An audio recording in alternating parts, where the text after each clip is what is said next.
ওনার বিরুদ্ধে যখন আন্দোলন শুরু হয়েছে আইয়ুব খানের বিরুদ্ধে, তখন এই ঢাকার মানুষ, পশ্চিম পাকিস্তানের মানুষ আন্দোলন করছে তারা স্বৈরশাসকের হাত থেকে বাঁচার জন্য। আর ঢাকার মানুষ, ঢাকার মধ্যে হচ্ছে যে আওয়ামী লীগ এবং তাকে সহযোগিতা করতেছে ভাসানী। ভাসানী কিন্তু আওয়ামী লীগ থেকে সরে গিয়েছে ওই সোহরাওয়ার্দীর সাথে দ্বন্দ্বের কারণে, করে ন্যাপ নামে একটা দল গঠন করছে, ন্যাশনাল আওয়ামী পার্টি। তো আওয়ামী লীগকে হেল্প করতেছে ন্যাপ, করে সেখানে আন্দোলন হচ্ছে। ঢাকায় যে আন্দোলনটা হচ্ছে সেই আন্দোলন কিন্তু স্বৈরাচারের থেকে বাঁচার জন্য না, কোনো বৈষম্যের জন্যও না। আচ্ছা, তাহলে কিসের জন্য? সেটা হচ্ছে যে শেখ মুজিবের মুক্তির জন্য। শেখ মুজিব দেশের বিরুদ্ধে একটা ষড়যন্ত্র করেছে, কোথায় গিয়ে? আগরতলায় গিয়ে। আচ্ছা, সে ভারতের হাতে বাংলাদেশকে তুলে দিবে এই ধরনের একটা চুক্তি করতে গিয়েছিল। সেই কারণে তার বিচার হচ্ছে। ওরা বিচারে যাবে না। আচ্ছা, ওরা কি করবে? পলিটিক্যালি মুভ করে ওকে আন্দোলন থেকে ওকে বের করবে। তো ওরা একটা সুযোগ খুঁজছিল।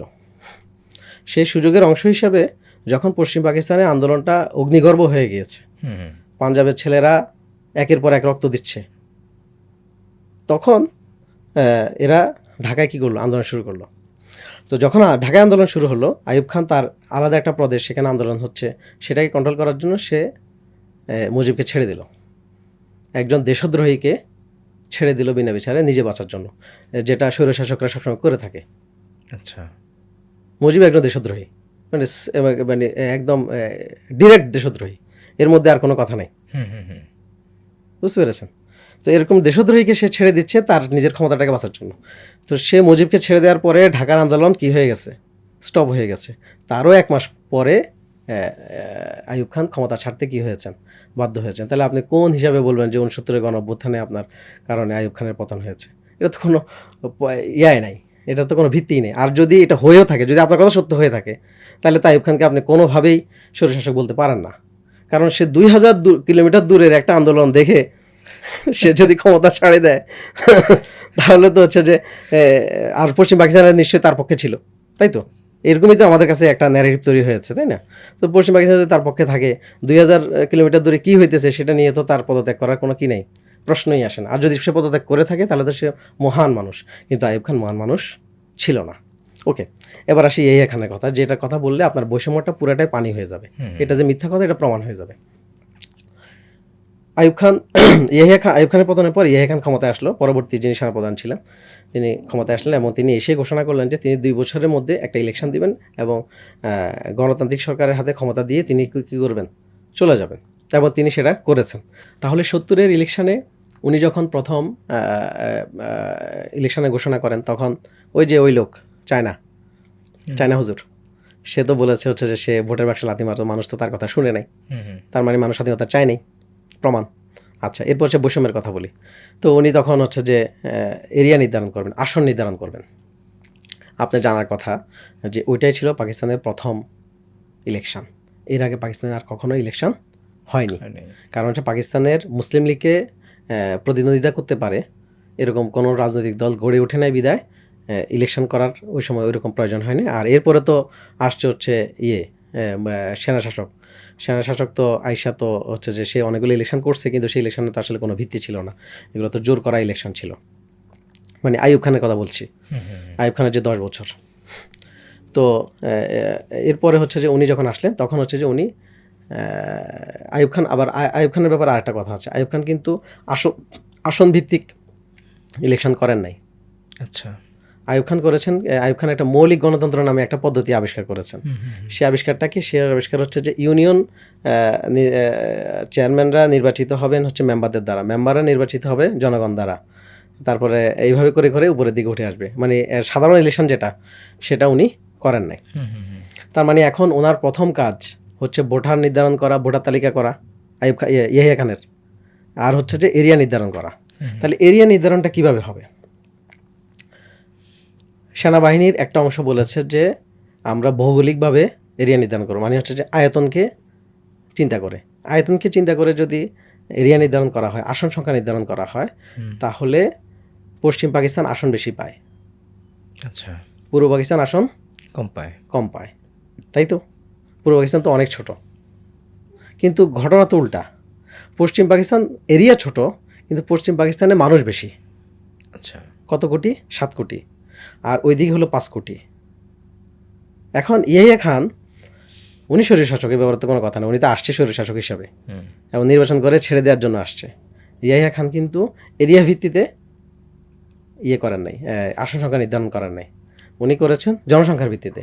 উনি বলেছেন যে নেতা হবে তো জনগণের ভোটে, তাহলে আমি যদি জনগণকে যদি সেই ক্ষমতাটা না দিয়ে এরিয়াকে ক্ষমতাটা দেই, তাহলে তো আসলে এখানে গণতন্ত্র হবে না। হিসাবে প্রদেশ হচ্ছে 5টা, একটা প্রদেশে এত বেশি আসন যে বাকি 4টা প্রদেশের আসন মিলেও ওই প্রদেশকে ধরতে পারে না। ইয়াহিয়া খান তো সেই কাজটা করেছেন, বাঙালিদেরকে আসন সংখ্যা দিয়েছেন বেশি, 162টা আসন দিয়েছেন। আর তাহলে ওরা কয়টা পাইছে? 138টা। পশ্চিম পাকিস্তানের প্রদেশ হলো কয়টা? 4টা, কিন্তু 4টা প্রদেশ মিলে আসন পাইলো কয়টা? 138। আর এখানে প্রদেশ হলো কয়টা? একটা। আসন পাইলো কয়টা? 162টা। আপনি ইয়াহিয়া খানকে কেন বলবেন যে সে বাঙালি বিরোধী? আপনি পশ্চিম পাকিস্তানদেরকে কেন বলবেন হচ্ছে যে তারা পূর্ব পাকিস্তান বিরোধী? আপনি কেন বলবেন হচ্ছে যে তাদের অধিকারকে খর্ব করা হয়েছে? এটা তো ফাও কথা, মিথ্যে কথা, এটা তো হয় নাই। আমি শুধু একটা উদাহরণ দিয়েছি, আর আপনি যদি আমাকে যদি আরও ডিটেলে যাইতে বলেন আমি প্রত্যেকটা ধরে ধরে বলবো যে প্রত্যেকটা ঘটনায় ভুয়া।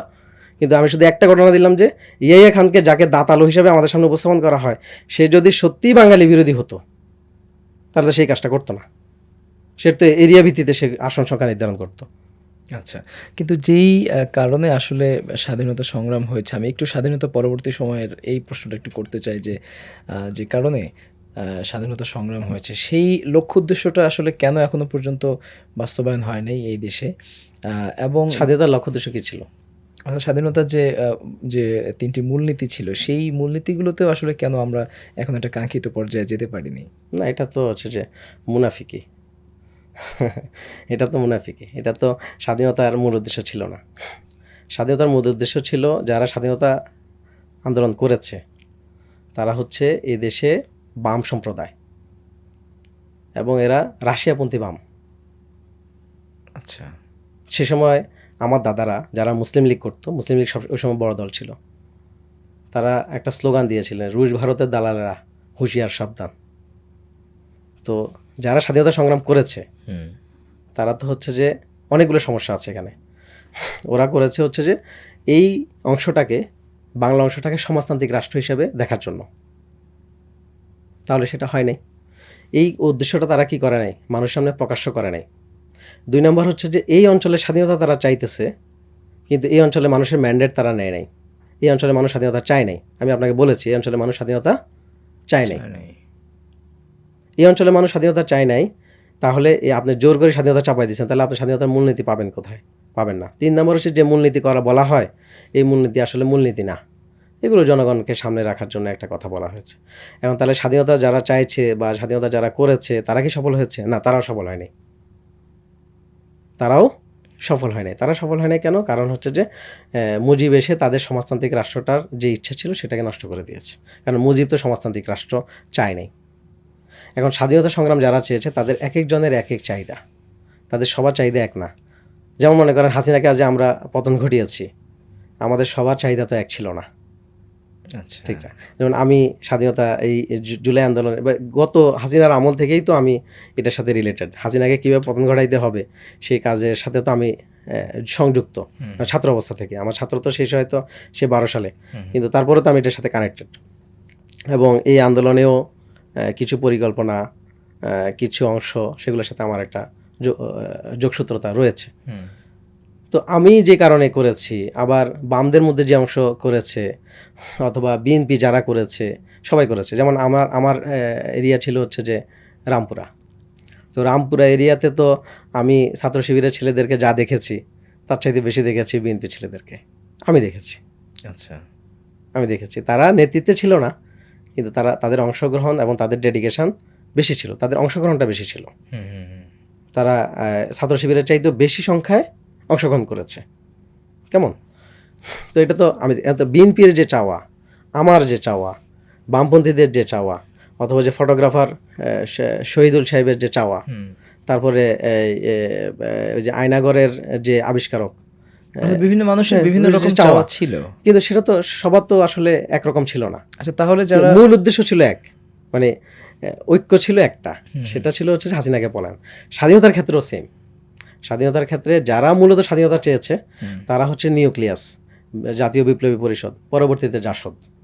এটার মূল হচ্ছে নোয়াখালীর সিরাজুল আলম খান হচ্ছে যে এটার মূল প্রতিষ্ঠাতা। উনি ছাত্রলীগের সেক্রেটারি ছিলেন। জি, কি যেন সম্প্রতি যিনি মারা গেলেন, সম্প্রতি যিনি মারা গেলেন, উনি ছাত্রলীগের সেক্রেটারি ছিলেন, কিন্তু উনি আসলে ছাত্রলীগ করতেন না। উনি ছিলেন রুশপন্থী বাম, এবং তারা এই হাতের রক্ত দিয়ে, হাত কেটে রক্ত দিয়ে, সেই রক্ত দিয়ে শপথ করেছে তারা যে বাংলাদেশের স্বাধীনতা সংগ্রাম বা বাংলাদেশের সমাজতান্ত্রিক রাষ্ট্র যতদিন পর্যন্ত তারা করতে পারতেছে না, ততদিন পর্যন্ত তারা বিয়ে করবে না, ততদিন পর্যন্ত তারা চাকরি করবে না, ততদিন পর্যন্ত তারা স্বাভাবিক জীবনে কি করবে না, যাবে না। এবং একমাত্র আমার জানা মতে, ভিতরে অনেক থাকতে পারে, সিরাজুল আলম খান তার সেই শপথে ছিল, কমিটেড ছিল শেষ পর্যন্ত, জীবনের শেষ পর্যন্ত। বাকিরা কিন্তু সেভাবে পারে নাই। ওই যে এখন একটু ওই যে টকশোতে কাঁপায় যে কি জানো, ফজলুর রহমান, উনি কিন্তু সেম কাজ করেছেন, ওর কাছে শপথ নিয়েছেন। ওরা উপর দিয়ে ছাত্রলীগ, কিন্তু ভিতরে তারা ছাত্রলীগ ছিল না, তারা ছিল সমাজতন্ত্রের অংশ। তারে